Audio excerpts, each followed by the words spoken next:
Welcome back to the channel Celtics Nation and basketball fans around the world. Today we have an absolute bombshell of a report to discuss regarding the Boston Celtics and their master plan for the future. Just when we all thought we had Brad Stevens and the front office completely figured out, an NBA insider has dropped a massive piece of intel that flips the entire narrative on its head. We are going back to the trade deadline to look at the deal that brought Nikola Vucevic to Boston and sent Anthony Simons out of town. On the surface, this looked like a very simple, very predictable move. But according to ESPN insider Brian Windhorst, we were all completely wrong about the true motivations behind this trade.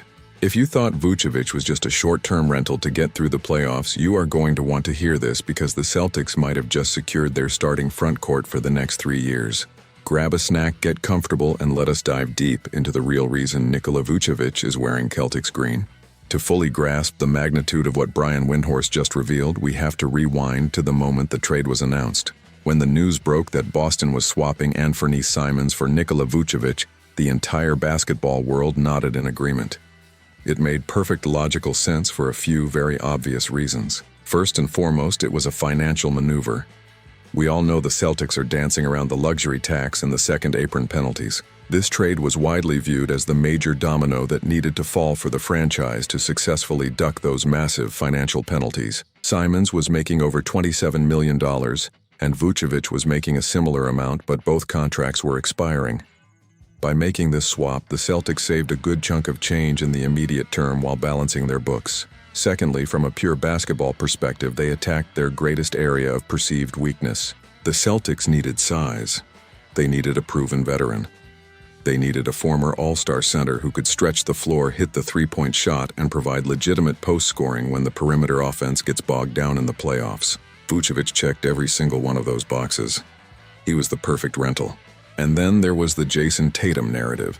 The most popular theory circulating among fans and analysts was that Anthony Simons had simply become expendable because Jayson Tatum is supposedly gearing up for a return to the lineup.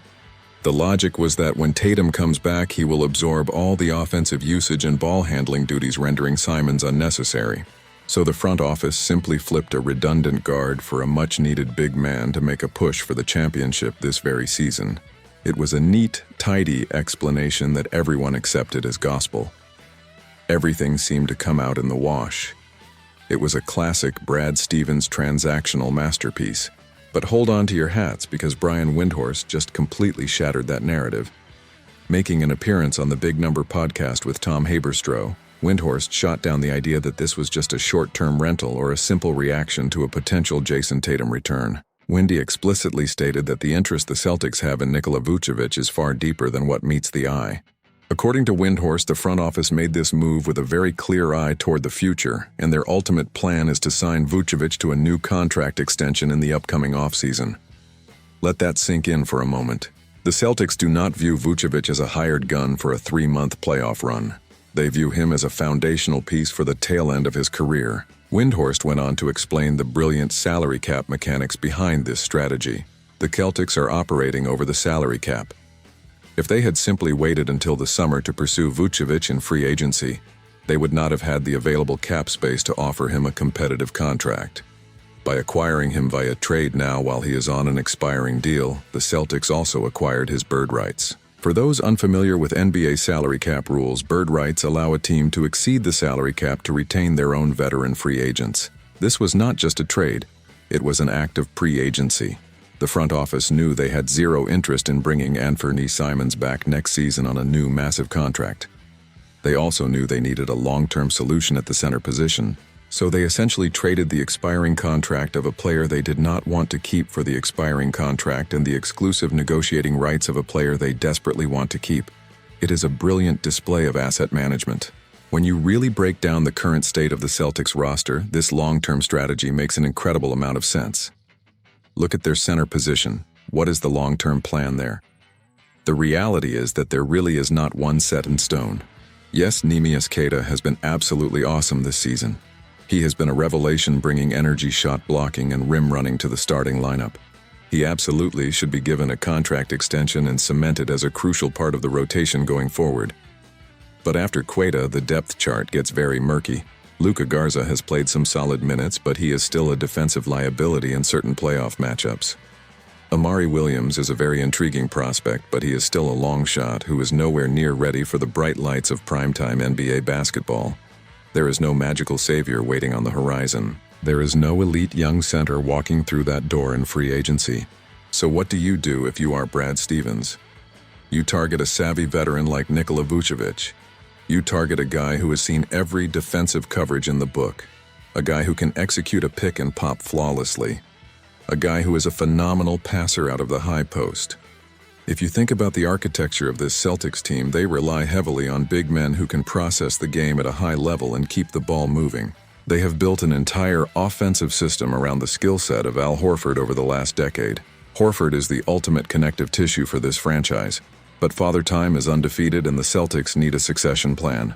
If Brad Stevens and his brilliant scouting staff believe that Vucevic can transition into that Al Horford role, playing high IQ basketball, knocking down open jumpers and operating as a hub on offense, then locking him up on a team-friendly veteran deal is a stroke of absolute genius. Think about the upside here.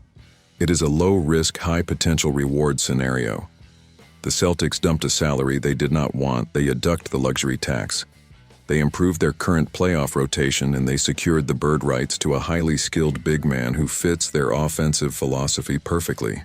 It accomplishes so many different organizational goals at once that it is hard not to call this trade an absolute slam dunk across the board.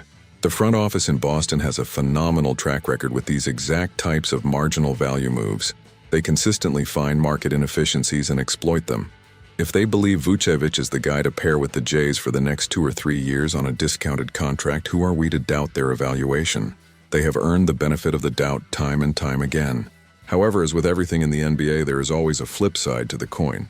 While this news is exciting for the long-term stability of the front court, it does cast a rather dark shadow over the immediate future of the team. Specifically, this Windhorst report pours a massive bucket of cold water on the hopes that Jayson Tatum is going to return to the court this season. Think about the logic. If the Celtics truly believed that Tatum was coming back to lead them on a deep championship run right now, it would have made a lot more sense to frame this trade entirely around maximizing the current roster. But if the front office is operating with an eye toward next year, treating this move as pre-agency for the offseason, it suggests a distinct lack of urgency regarding the current campaign. It implies that perhaps behind closed doors, the medical staff and the front office have already accepted that this season might be a wash. If Tatum is not walking through that door, the priority shifts from winning a ring today to setting up the chessboard for tomorrow. This is the part of the Windhorst report that should make Celtics fans a little bit nervous. We all want to see the defending champions at full strength defending their crown. But the actions of the front office speak louder than the optimistic press releases. By prioritizing the long-term contractual rights of a 33-year-old center over hoarding assets for an immediate all-in push, Brad Stevens might be quietly waving the white flag on the 2026 championship race. Or perhaps we are overthinking it. Perhaps this front office is just so incredibly competent that they are capable of walking and chewing gum at the same time. Maybe they are fully prepared to win a championship this year with a returning Jayson Tatum while simultaneously securing their cap sheet for the next 3 years. That is the beauty of having an elite executive at the helm. You never truly know their endgame until all the pieces are on the board. What we do know for certain is that Nikola Vucevic is not just passing through Boston. He is auditioning for a permanent role. Every pick and roll he sets, every rebound he grabs, and every three-pointer he takes is part of a larger evaluation process. The Celtics want him here, and if he performs up to expectations, we can fully expect to see him ink a new deal this summer. He provides a level of offensive polish in the post that this team has severely lacked. When the game slows down in the fourth quarter and the three-point shots stop falling, having a guy who can just catch the ball on the block, hit a turnaround hook shot, and stop an opposing run is an invaluable luxury. Vucevic brings a calming veteran presence to a locker room that is dealing with the immense pressure of injuries and expectations. As we watch these final weeks of the regular season unfold, keep a very close eye on how head coach Joe Mazzulla utilizes his new big man. Watch how he pairs Vucevic with Neemias Queta. Watch how the offense flows through him at the elbow. We are getting a sneak preview of the Boston Celtics' future front court rotation. And while the Anthony Simons experiment in Boston was short-lived, it ultimately served its purpose. It was the necessary stepping stone to acquire a piece that fits the true long-term vision of the franchise. So Celtics Nation, I pass the question off to you. How do you feel about this massive revelation from Brian Windhorst? Are you excited about the prospect of signing Nikola Vucevic to a multi-year contract this offseason to be the new veteran anchor of the front court? Do you think his skill set is the perfect replacement for the eventual departure of Al Horford? Or does this report make you worried that the front office has already given up on Jayson Tatum returning this year and they are just playing for next season? I want to hear all of your theories, your frustrations, and your excitement down in the comments section below. Let us get a great debate going because this news changes everything we thought we knew about the trade deadline. If you enjoyed this deep dive into the hidden strategies of the Celtics front office, and you want to stay completely up to date with every single rumor, trade, and breaking news story surrounding this team, please do me a huge favor and smash that subscribe button. We are bringing you high-quality basketball analysis every single week, and we want you to be a part of this amazing community. Also, please leave a like on the video if you found this breakdown helpful, as it really helps push the content out to more fans just like you. And finally, absolutely do not forget to click that little bell icon so you can turn on notifications and be the very first to know when we upload a brand new video. Thank you so much for taking the time to watch, and I will see all of you in the next one.